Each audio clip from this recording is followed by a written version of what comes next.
Hi, my name is Jenise Overmier. I'm an instruction librarian at the American University Library.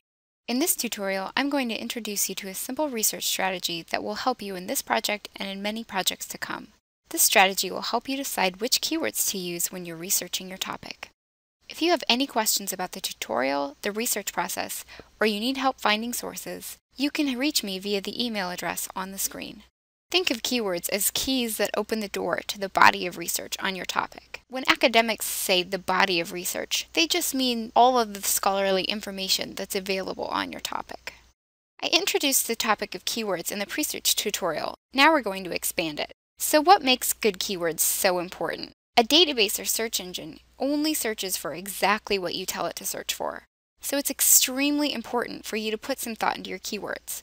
For example, if I type USA into Academic Search Premier, my search results are not going to include articles that call the country America or the United States. Basically, if you aren't careful, you can unknowingly exclude tons of useful information simply by not communicating to the database what it is that you're really after.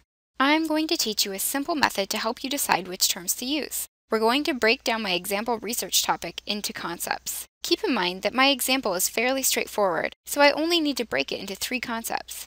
Yours may be more complex and require you to break it into 4 or more. Relax, it's perfectly normal.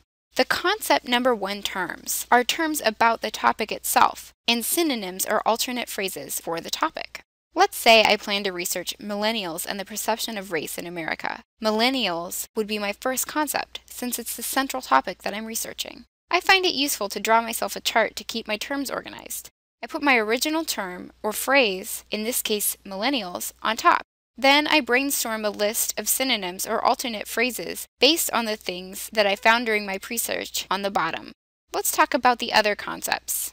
Number 2, 3, 4, etc. The other concepts are terms that will help you develop your angle on the topic, terms that don't necessarily use the vocabulary of concept number 1.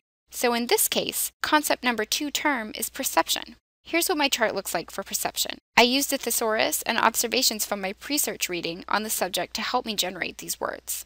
And here is what my chart looks like for concept number 3, race.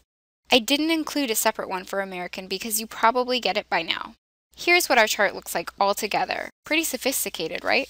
Tune into the next tutorial to learn how to combine your keywords into a search phrase to get the most relevant results on your topic. Remember, if this isn't making sense to you, you can reach me at the email at the beginning of the video, you can chat with a librarian via the Ask a Librarian tool, or you can come visit us in person at the Research Assistance Desk on the main floor of the library.